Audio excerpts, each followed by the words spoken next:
అనుదినం దేవునితో.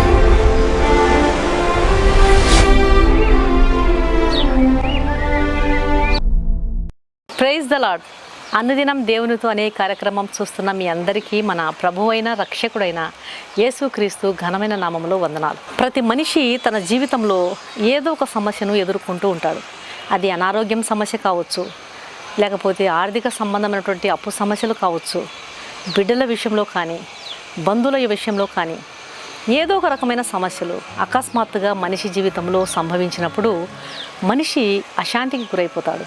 కొన్ని సందర్భాల్లో నిరాశ నిస్పృహలకు లోనవుతుంటాడు. అశాంతికి గురైనప్పుడు ఏమి చేయాలో దిక్కు తోచని స్థితి. అయితే దేవుడు అంటున్నాడు, నన్ను ఎవరైతే అనుకుంటారో, ఎవని మనస్సు నా మీద అనుకుంటుందో అలాంటి వారికి నేను పూర్ణ శాంతినిస్తాను అంటున్నాడు. దేవుని ఆనుకున్నప్పుడు పూర్ణ శాంతి దొరుకుతుంది.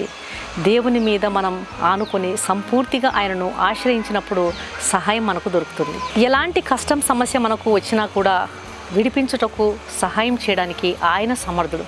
కాబట్టి మనం దేవుని ఆశ్రయించాలి.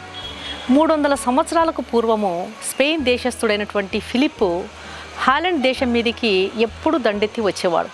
అతను ఎక్కడికి వెళితే అక్కడ ప్రజలను చాలా క్రూరంగా హింసించేవాడు. ఈరోజు మనం గనుక హాలండ్ దేశానికి వెళ్ళి చూసినట్లయితే అక్కడి ప్రజలు ఒక గృహాన్ని చూపిస్తారంట. దానికి వాళ్ళు భయము అనేటువంటి పేరు పెట్టుకున్నారంట. స్పెయిన్ దేశ సైనికులు దాడులను తీవ్రతరం చేసి ప్రతి గృహానికి వెళ్తూ అందులోని ప్రజలను చాలా క్రూరంగా చంపేసేవాళ్ళు. ఒక ఇంటిలో దేవుని యందు విశ్వాసం కలిగినటువంటి వాళ్ళు ఉన్నారు. క్రూరంగా చంపుకుంటూ వస్తున్నటువంటి సైనికుల నుంచి తమ ప్రాణాలను కాపాడుకోవడానికి వాళ్ళు దాక్కున్నారు. భయంతో వణికిపోతున్నటువంటి పిల్లలను పొదిగి పట్టుకుని ఆ ఇంటి యజమాని ఎంతో కన్నీళ్లతో మౌనంగా రోధిస్తూ, ప్రభువా, ఈ భయంకరమైనటువంటి స్థితి నుంచి మమ్మల్ని కాపాడు తండ్రి, ఏం చేయాలో మాకు అర్థం కావటం లేదు, పిల్లలు వణికిపోతున్నారు, ప్రభువా, మాకు ఏ దిక్కు నుండి సహాయం పంపిస్తారు, దయచేసి మాకు సహాయం పంపించండి అని ఎంతో భారంగా మౌనంగా రోధిస్తూ ఉన్నాడంట. అంతలో అతనికి ఒక తలంపు వచ్చిందంట. అతడు తన తలంపును తన ఇంటివారితో పంచుకుంటే అతని సలహా ప్రకారము ఆ ఇంటివారు ఒక మేకపిల్లను తెచ్చి తలను శిరచ్ఛేదనం చేసి దాని రక్తాన్ని ఇంటి ఆవరణములో అంతా చల్లినారంట. తర్వాత గుమ్మానికి, తర్వాత ఇంటిలో ప్రతి ప్రాంతంలో ఎక్కడెక్కడ రక్తం చల్లాలో అక్కడంతా కూడా ఆ మేకపిల్ల రక్తాన్ని చల్లేశారంట. సామాన్లన్నీ చిందర వందరగా చేసేశారంట. చేసి తలుపును దగ్గరగా వేసి ఇక గదిలోకి వెళ్ళి మంచం కింద దాక్కుని మౌనంగా దేవుని సన్నిధిలో ప్రార్థన చేస్తూ ఉన్నారంట. ఎదురు చూచినట్లుగానే ఆ సైనికులు రక్తాన్ని చిమ్ముకుంటూ ఈ గృహాన్ని చుట్టుముట్టినారు. అంతలో ఆ నాయకుడు అంటున్నాడు, ఇదిగో మన వాళ్ళు మనకంటే ముందుగానే ఇంటిని సోదా చేసి చేయాల్సినటువంటి కార్యాన్ని చేసి ముగించినారు. ఇదిగో రక్తపు మరకలు, కాబట్టి మన సమయాన్ని వేస్ట్ చేసుకోకూడదు, పదండి ముందుకు అని చెప్పి ఆయన ఆజ్ఞ జారీ చేసి ముందుకు కదిలినాడు. సైనికులందరూ ఆ గృహాన్ని విడిచిపెట్టి ముందుకు సాగి వెళ్ళిపోయినారు. తర్వాత ఆ గృహస్థులు బయటికి వచ్చి దేవుడు తమకు చేసినటువంటి గొప్ప మేలులకై దేవుని ఎంతగానో స్తుతించినారు. దేవుని బిడ్డలారా, అందుకొరకే దేవుని వాక్యం సెలవిస్తుంది. కొరింథీయులకు రాసినటువంటి 2వ పత్రిక 4వ అధ్యాయము 8వ వచనంలో, ఎటు పోయినను శ్రమ పడుచున్నను ఇరికింపబడు వారము కాము, అపాయంలో నున్నను కేవలం ఉపాయం లేని వారము కాము. దేవుని బిడ్డలారా, ఎలాంటి కష్టం సమస్యలో మనం ఇరుక్కున్నా, ఏ అపాయంలో మనం చిక్కుకొని పోకుండా దేవుడు మనకు సహాయం చేయగలవాడు. ఆయనను ఆశ్రయించినప్పుడు ఆయన తప్పకుండా మనకు ఆలోచన ఇచ్చి నడిపిస్తాడు. పరిస్థితులు ఎలా ఉన్నా ఆయనను మనం ఆశ్రయించినప్పుడు తప్పించుకునే మార్గాన్ని ఆయన మనకు దయచేస్తాడు. నీకు ఉపదేశము చేసను, నీవు నడవవలసిన మార్గాన్ని నీకు బోధించేదను, నీ మీద దృష్టి ఉంచి నీకు ఆలోచన చెప్పేదను అన్నాడు దేవుడు. కాబట్టి దేవునికి మన సమస్యను విన్నవించినప్పుడు, మన పరిస్థితులను దేవునికి విన్నవించుకున్నప్పుడు ఆ కష్టం సమస్య నుంచి, బాధల నుంచి, వేదల నుంచి, అనారోగ్య సమస్యల నుంచి ఏ నిర్ణయం తీసుకోవాలి, ఎటు వెళ్ళాలి, ఏం చేయాలి అన్నీ కూడా దేవుడు మనకు సహాయం చేస్తాడు. దేవుడు మనకు ఆలోచన ఇస్తాడు. ఆయన ఆలోచనలు అన్నీ కరెక్ట్గా ఉంటాయండి. మనుషులు ఇచ్చేటువంటి ఆలోచనలు కొంతమేరకు మనకు దారి తప్పించవచ్చు. దేవుని సన్నిధిలో మనం ప్రార్థించినప్పుడు, దేవుని మనం ఆనుకున్నప్పుడు ఎట్లా తప్పించుకోవాలి, శోధన నుంచి, పాపము నుంచి, దుష్టత్వం నుంచి, కీడు నుంచి, అనారోగ్య సమస్యల నుంచి, సాతాను యొక్క దాడి నుంచి, దుర్మార్గుల యొక్క కామ వికారయుక్తమైనటువంటి చేష్టల నుంచి ఎట్లా తప్పించుకోవాలి, ఎట్లా కాపాడబడగలగాలి, అన్నీ కూడా దేవునికి మనం ప్రార్థన చేసినప్పుడు, దేవుని సన్నిధిలో మనం మొరపెట్టినప్పుడు ఆయన ఆలోచన ఇచ్చి సరైనటువంటి త్రోవలో మనల్ని నడిపిస్తాడు. భయంతో బిక్కుబిక్కుమని అల్లాడేది కాదు, అశాంతితో రగిలిపోయేది కాదు. ఆయన పిల్లలమైన మన పైన దేవుడు అత్యంత శ్రద్ధ కలిగిన వాడు. ఎలాంటి కష్ట సమస్యల నుంచైనా సరే ఆయన విడిపించుటకు సమర్థుడు. శ్రమల నుంచి, బాధల నుంచి, కష్ట సమస్యల నుంచి తప్పించబడడానికి దేవుడు మనకు తప్పకుండా ఉపాయాన్ని ఇస్తాడు. ఆయన మనకు జ్ఞానాన్ని ఇచ్చే దేవుడు, ఆయన మనకు సహాయం చేసే దేవుడు, ఆయన మనకు ఆలోచన ఇచ్చే దేవుడు, మంచి సలహా ఇచ్చే దేవుడు. ప్రతి సమస్య నుంచి మనల్ని గట్టెక్కించే సమర్థుడు ఆయన మాత్రమే. కాబట్టి దేవుని సన్నిధిలో తగినటువంటి ఉపాయం కొరకు, తగినటువంటి ఆలోచన కొరకు, తగినటువంటి సలహా కొరకు దేవుని అడగాలి. ప్రభువా, నాకు ఈ పరిస్థితుల గుండా నేను తప్పించబడడానికి నాకు మీ సహాయం కావాలి, నాకు ఆలోచన ఇవ్వండి ప్రభువా, నాకు సహాయం చేయండి ప్రభువా. దేవుని యందు భయభక్తులు కలిగినటువంటి ఆ విశ్వాసి, ఆ గృహస్థుడు, ఆ ఇంటి యజమాని ఎలా అయితే దేవుని వేడుకున్నాడో, ప్రభువా ఈ భయంకరమైనటువంటి కష్ట సమస్యల నుంచి నన్ను విడిపించు.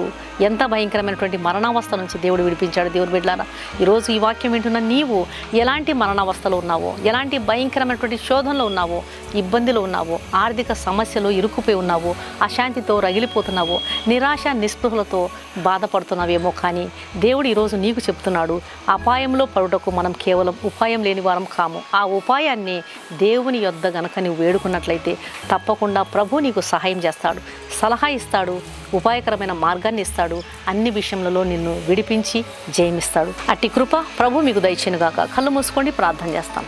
పరిశుద్ధుడైన మా ప్రియ పరలోకపు తండ్రి, మా జీవితాలలో ఎన్ని మేలుల చేత తృప్తిపరుస్తున్నావు నాయన, నీకు స్తోత్రములు ప్రభువా.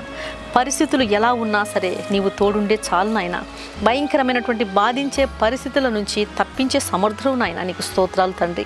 అపాయముల నుండి తప్పించుకునే ఉపాయాన్ని ఇచ్చే దేవుడవు దేవా. నీ దృష్టి నీ బిడ్డలపై ఉంచండి, మీ ఆలోచన ఇచ్చి నడిపించండి. ఏ సమస్యల్లో, ఏ అపాయంలో, ఏ పాపములో ఇరుక్కుపోకుండా మీరు సహాయం చేయండి. మీ ఉపదేశానుసారంగా నడిచి శోధనలు తప్పించుకునేటువంటి కృపను దయచేయండి. భయంకరమైనటువంటి స్థితిలో నుంచి తప్పించగల సమర్థుడు నాయన. మాపై అత్యంత ప్రేమ కలిగిన దేవుడవు, శ్రద్ధ కలిగిన వాడవు నాయన. ఎలాంటి భయంకరమైన ఇబ్బంది గుండా మేము నడుస్తున్నా సరే వాటి నుంచి మమ్మల్ని తప్పించుటకు ఎంతగానో మమ్మల్ని నాయన మీరు వెంబడిస్తున్న దేవుడవు తండ్రి. ఇశ్రాయేలును కాపాడువాడు కునుకడు నిద్రపోడు, కునుకోకుండా నిద్రపోకుండా మా పట్ల ఇంత గొప్ప శ్రద్ధను కలిగిన చూపుతున్న దేవానికి స్తోత్రాలు. దయచేసి వాక్యం వింటున్న మీ ప్రియ బిడ్డల్లో ఎలాంటి వారు ఏ పాపంలో, ఏ అపాయంలో, ఏ సమస్యలు ఇరుక్కుని ఉన్నారో వాళ్ళందరూ కూడా నీ ఉపాయం కొరకు, మీరిచ్చే ఉపాయం కొరకు, మీరిచ్చే ఆలోచన కొరకు, మీరిచ్చే సలహా కొరకు కనిపెట్టుకొని దాని ప్రకారంగా నడిచి జయం పొందుటకు సహాయం చేయండి. పరిస్థితులు ఎలా ఉన్నా సరే మిమ్మల్ని ఆశ్రయించినప్పుడు మాకు ఆలోచన ఇచ్చే దేవుడు నాయన. శోధన నుంచి తప్పించుకునేటువంటి మార్గాన్ని మీరు చూపిస్తారు తండ్రి. కాబట్టి నా ప్రియమైన తండ్రి, మాపై దృష్టి ఉంచండి, మేము నడవాల్సినటువంటి మార్గాన్ని మాకు బోధించండి, మాకు ఉపదేశము చేయండి, సరైన సలహా ఇచ్చి నడిపించండి. నా ప్రియమైనటువంటి తండ్రి, నిన్ను ఆనుకున్న వారికి నువ్వు పూర్ణ శాంతి సమాధానం ఇచ్చే దేవుడు నాయన. ఇదిగో నా ప్రియమైన ప్రభువా, ఈ వాక్యం వింటున్న ప్రతి ఒక్క బిడ్డ నిన్ను ఆనుకొని మిమ్మల్ని తండ్రి వెంబడించి మీ సలహా కొరకు కనిపెట్టి మీ ఆలోచన, మీ చిత్తమును గ్రహించి దాని ప్రకారంగా నడిచే కృపను దయచేయమని యేసు నామమున అడిగి వేడుకుంటున్నాను తండ్రి, ఆమేన్. ఈ వాక్యం విన్న ప్రియ దేవుని బిడ్డలారా, దయచేసి దేవుని వాక్యాన్ని అనేకులు విని మేలు పొందే విధంగా దేవుని వాక్యాన్ని షేర్ చేయండి, ఛానల్ను సబ్స్క్రైబ్ చేసుకోండి, అలాగే లైక్ చేయండి. మీ ప్రార్థన అవసరతలను కామెంట్ రూపంలో తెలియజేసినట్లయితే మీ అందరి కొరకు ప్రతినిత్యము అనుదినము ప్రార్థన చేస్తాం. తప్పకుండా దేవుడు సాయం చేస్తాడు. అలాగే ఈ వాక్యం విన్న మీలో ఇంకా రక్షించబడని వారు ఎవరైనా ఉన్నట్లయితే దయచేసి దేవుని బిడ్డలారా, మీ శరీరంలో మీ ఆత్మ ఉన్నప్పుడే మీరు రక్షణ పొందడానికి అనువైన సమయం. నరకంలో ధనవంతుడు ప్రార్థన చేస్తున్నాడు, కానీ ఉపయోగం లేదు. చనిపోయిన తర్వాత నరకంలో చేసే ప్రార్థనలకు, నరకంలో చేసే యాచనలకు, నరకంలో చేసేటువంటి మొరలకు ఏమాత్రం విలువ ఉండదు. ఈ దేహంలో ఈ ఆత్మ ఉన్నప్పుడే రక్షణ సువార్తను నీవు విని రక్షించబడాలనేది దేవుని యొక్క సంకల్పం. ఆయన నీ కొరకు ఆ నరక బాధ నుండి నిన్ను తప్పించడానికి, నీ పాపముల వలన నీవు చనిపోయి నరకంలో పడకుండా ఉండడానికి, ఆయన పాపలను రక్షించడానికి ఈ లోకానికి వచ్చినాడు. ఆయన కార్చిన పరిశుద్ధమైనటువంటి రక్తముతో కడుగబడితేనే ఒక పాపికి రక్షణ, నిరీక్షణ, పాప క్షమాపణ, నిత్య జీవం కలుగుతుంది. కాబట్టి ఆయన ఇచ్చే ఉచితమైన రక్షణను స్వీకరించండి. ఈ దేహంలో ఉన్నప్పుడే మీరు ఆయనను నమ్మండి, విశ్వసించండి, ప్రార్థించండి. ఆయన సన్నిధిలో మీ పాపముల కొరకు పశ్చాత్తాపడండి. ప్రభు మీ ఆత్మను రక్షించునుగాక. God bless you.